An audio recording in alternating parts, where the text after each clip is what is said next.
تھی۔ حضرت آدم کے دو بیٹے حابیل اور قابیل، قابیل نے حابیل کو قتل کر دیا۔ اس میں اگر آپ کو ناموں کی پہچان نہ ہو سکے کہ ان میں سے قاتل کون ہے مقتول کون ہے، ہمیشہ یاد رکھیے گا قاتل والی کاف جس کے نام پہ ہے وہ قاتل ہے، قابیل۔ اس نے حابیل کو قتل کر دیا۔ پھر خدا نے آدم کو دو بیٹے دیے، ایک کا نام شیس، ایک کا نام یافس۔ شیس اور یافس سے حضرت آدم کی نسل چلی۔ ان کے لیے اللہ نے جنت سے دو حوریں اتاری، ایک کا نام نزلہ، ایک کا نام منزلہ۔ شیس اور یافس کی نسل دنیا میں قائم ہو گئی۔ شیس کو اللہ نے 12 بیٹے دیے اور یافس کو اللہ نے 12 بیٹیاں دی۔ ان دونوں کی خاندانوں کی آپس میں شادیاں ہونی شروع ہو گئی اور نسل انسانی پھیلنا شروع ہو گئی۔ شیس اور یافس سے نسل انسانی چلی۔ پھر یافس کی نسل سے خدا نے آگے انبیاء کا سلسلہ شروع کیا۔ یافس کا ایک بیٹا نبی بنایا جسے انوش کہا گیا، انوش کے ایک بیٹے کو نبی بنایا جسے کنان کہا گیا، کنان کا بیٹا نبی ہوا جسے مہلائیل کہا گیا، مہلائیل کا بیٹا نبی ہوا جسے الق کہا گیا، الق کا بیٹا نبی ہوا جسے یرد کہا گیا، یرد کا بیٹا نبی ہوا جسے اخنوک کہا گیا، اخنوک کو ادریس کہتے ہیں۔ یہ جناب ادریس اس دنیا میں پہلا انسان ہے جس نے تہذیب انسانیت کا آغاز کیا۔ جناب ادریس کی زندگی، جناب ادریس کے بارے میں مکمل مجلس پڑھی جا سکتی، لیکن میں بڑی جلدی گزرنا چاہتا ہوں۔ جناب ادریس وہ ہیں سب سے پہلے یہ جو زراعت ہے، یہ جو آپ آج کھیتی باڑی کرتے ہیں، یہ سب سے پہلے جناب ادریس نے شروع کی۔ گنتی سب سے پہلے ادریس نے ایجاد کی۔ ستاروں کا علم سب سے پہلے زمین پہ جناب ادریس نے پہنچایا۔ سب سے زیادہ مشہور یہ ہے کہ جو انسان کپڑے پہنتا ہے، اسے کپڑے پہننے کا سلیقہ ادریس نے سکھایا۔ ادریس نام پڑا تھا درس دینے کی وجہ سے، استاد کہلائے انبیاء کے، لہٰذا انہیں ادریس کہا گیا۔ کپڑے سینے کا ہنر انہیں اللہ نے عطا کیا۔ پھر جب انہیں کپڑے سینے کا طریقہ آ گیا، خدا نے کہا تجھے کپڑے سینے کا طریقہ آ گیا ہے، اب میں تجھے جنت میں بٹھا لیتا ہوں کیونکہ مجھے جنت کے مالکوں کا لباس چاہیے۔ جناب ادریس کو خدا نے، اور جناب ادریس وہ اللہ کا نبی ہے جو زندہ ہے اور جنت میں ہے۔ عیسیٰ زندہ ہے لیکن جنت میں نہیں، عیسیٰ چوتھے آسمان پہ، ادریس زندہ ہے لیکن جنت میں، اس لیے یہ کام پہلے کر چکا ہے جس کے بعد جنت میں جانا تھا۔ یہ وہ کپڑے سی چکا ہے۔ عیسیٰ کا بھی کام باقی ہے کیونکہ 12ویں کا بھی ظہور نہیں ہوا۔ لہذا جناب ادریس سے توجہ مکمل سرکار، جناب ادریس سے تہذیب انسانیت کا پھر آگے سے آغاز ہو گیا۔ جناب ادریس کا ایک پوتا جس کو نام لمک بھی کہتے ہیں، لامک بھی کہتے ہیں، ان کا ایک بیٹا ہوا جس کو کہتے ہیں یشغر۔ یشغر کیونکہ عبرانی زبان کا لفظ ہے، اسے عربی میں عبد الغفار بھی کہا گیا، عبد الشکور بھی کہا گیا، عبد الاعلی بھی کہا گیا۔ یہ 3 نام تاریخ میں عرب کی طرح لکھے، لیکن نام ان کا پڑ گیا نوح، نوحہ پڑھنے کی وجہ سے۔ قوم ظلم کرتی تھی، نوح نوحہ پڑھتا تھا، قوم پتھر مارتی تھی، نوح نوحہ پڑھتا تھا۔ نوحے پڑھنا نبیوں کی سنت ہے، پتھر مارنا کافروں کی عادت۔ نوجوان آج کی مجلس کو مکمل توجہ فرمائیے۔ جناب نوح نے سلسلہ تبلیغ کا آغاز کر دیا۔ 950 سال یہ اللہ کا نبی تبلیغ کرتا رہا، 950 سال۔ بندے کتنے مسلمان ہوئے؟ 80۔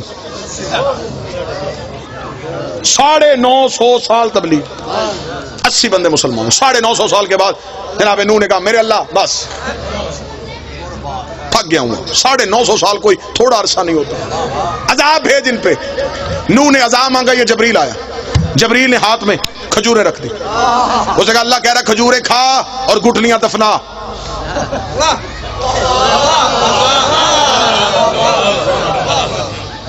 اب دیکھیں حد ہو گئی، مانگا اس نے عذاب تھا، کھجوریں گئی۔ نوح نے کہا میں 950 سال کے بعد اگر مانگا ہی مانگا تو اس نے کھجوریں کیوں بھیج دی؟ جبریل نے کہا خدا کہہ رہا ہے کہ کھجوریں کھا اور اس کی گٹلیاں زمین میں دفنا، ان سے کھجور کا درخت پیدا ہوگا۔ جب وہ کھجور کا درخت پیدا ہو جائے، اس کھجور کے درخت کے لکڑیاں اتارنا، اس لکڑی کے پھٹے بنانا، ان پھٹوں سے پھر ایک کشتی بنانا۔ نوح نے کہا کہ کیونکہ جو زمیندار بندے بیٹھے یہ میری اس بات کو ضرور یقیناً اس پہ دلیل دیں گے، کھجور وہ درخت ہے جو دیر سے جوان ہوتا ہے۔ بیری کہتا سفیدہ کہتا، کوئی اور درخت کہتا، خدا نے کہا کھجور سے بنا۔ نوح نے کہا کھجور کب جوان ہوگی، کب لکڑیاں اتاروں گا؟ میں کسی اور درخت کی لکڑیاں اٹھا لوں؟ لفظ سننا، لفظ، میں کسی اور درخت کی لکڑی اٹھا کے اس سے بناؤں؟ جبریل نے کہا تجھے نہیں پتا سفینہ بننا ہے نجات کا، نجات کے سفینے کو یہاں کی لکڑی لگ ہی نہیں سکتی۔ کون شیعہ ہے جسے نبی کی حدیث نہیں یاد؟ نبی نے کہا میری اہل بیت کی مثال سفینہ نوح کی ہے، اگر نوح کی کشتی کو یہاں کی لکڑی نہیں لگتی تو اہل بیت میں کوئی گناہگار کیسے آ سکتا؟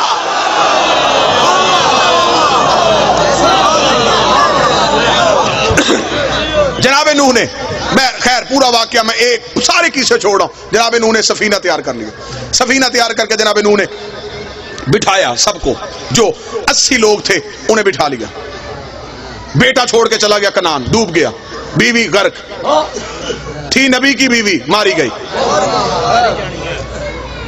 تھا نبی کا بیٹا غرق ہو گیا، جوڑے جوڑے بٹھانے شروع کر دیے، جانوروں کی ہر نسل، کیونکہ دوبارہ پوری دنیا نے غرق ہونا تھا، نئی دنیا آباد کرنی تھی، لہذا ہر مخلوق کا جوڑا چاہیے تھا۔ نبی نے بلایا ساری مخلوقات میں سے 80 انسان آ گئے اور ہر ایک جانور کا جوڑا جوڑا آنا شروع ہوا، حتیٰ کہ خنزیر جو ہے یہ بھی نوح کی کشتی کی طرف دوڑا۔ اس کی مادہ نے اس سے پوچھا کہاں جا رہا ہے؟ اس نے کہا تجھے نہیں پتا نبی بلا رہا ہے، اگر نہ گئے تو کل کو دنیا کہے گی تھی سور تھے نہیں آئے۔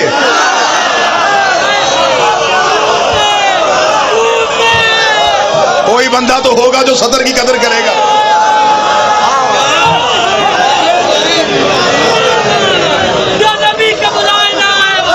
کل کو دنیا کہے گی، رائے نجم صاحب کل کو دنیا کہے گی خنزیر تھے نبی بلاتا رہا، نہیں ہے، لہذا ہمیں جانا پڑے گا۔ چلے گئے 80 لوگ آباد ہو، 80 لوگ لے کے جناب نوح کی کشتی کوہ جودی پہ جا کر رکی، پوری دنیا غرق ہو گئی۔ ترکی کے قریب ایک شہر آوران آج بھی ہے، یہ پہلا شہر ہے جناب نوح کے دور کا جو آباد ہوا۔ اگر نوجوان بیٹھے، اگر آپ گوگل پہ جائیں میپ اٹھائیں تو آپ کو عراق سے موصل سے جو حلب کی روڈ ہے اس پہ آپ دیکھیں تو شمال کی جانب آپ کو وہ آبادی نظر آئے گی آوران۔ یہ زمانہ قدیم کا سب سے پرانا شہر ہے جو آج بھی آباد ہے۔ یہاں پہ آ کے وہ 80 لوگ آ کے ٹھہرے، انہوں نے اس شہر 80 لوگوں نے وہ شہر آباد کیا۔ وہاں پہ آج بھی ایک گلی ہے، ایک بازار ہے جسے کہتے ہیں سوق السمانیہ، 80 لوگوں کی آباد کی ہوئی گلی۔ سمانیان کہا جاتا ہے 80 کو، سوق کہا جاتا ہے عربی میں بازار کو، 80 لوگوں کا آباد کیا ہوا بازار۔ یہاں پہ آ کے انہوں نے یہ شہر آباد کر لیا۔ جب یہ شہر آباد ہو گیا تو پھر ایک ایسی بیماری ہے جس سے یہ 80 لوگ دنیا سے چلے گئے۔ نوح کے 3 بیٹے اور ان کی اولاد بچ گئی، حام، سام اور یافس۔ اب خدا نے دوبارہ نسل انسانیت کا آغاز کر دیا۔ حام، سام، یافس، نوجوان یاد رکھیے گا آج کی تقریر، حام، سام اور یافس۔ اب اس سے نسل انسانیت شروع ہونے لگی، کیونکہ خدا اب دوبارہ انسان کو طاہر کرنے لگا ہے، مرکز عصمت پہ انسان کو لے کے واپس آنے لگا ہے۔ اب حام، سام اور یافس یہ 3 بیٹے ہیں جن سے نسل انسانیت کا آغاز ہو گیا۔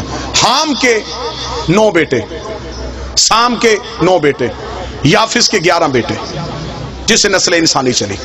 اب یہ جو حام ہے اس کے لیے میں نوجوانوں کو بتاؤں، جتنا بھی یہ افریقہ ہے، اس ٹائم دنیا کے 7 بر اعظم ہیں۔ اب دیکھیے گا میں پوری دنیا کا نقشہ آپ کے سامنے پڑھنے لگا ہوں۔ جتنا بھی افریقہ ہے، جتنے بھی سیاہ فام لوگ ہیں، سیاہ کالے جتنے بھی لوگ ہیں، یہ جناب حام کی نسل میں سے ہے،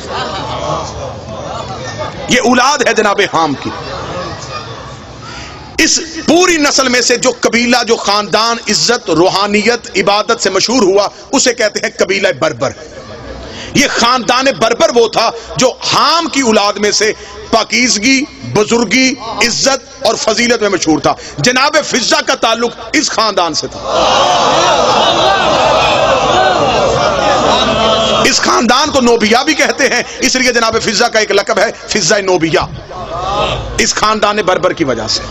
یہ جناب حام کی اولاد ہے، یہ سارا سیاہ فام علاقہ یہ جناب حام کی اولاد میں سے ہیں۔ اور یہ جو قبطی ہوتے ہیں، جو نجاشی بادشاہ، یہ سارے بھی حام کی نسل میں سے آئے۔ جناب سام آ گئے۔ اب جناب جتنا بھی عرب ہے یہ سام نے آ کے عرب کو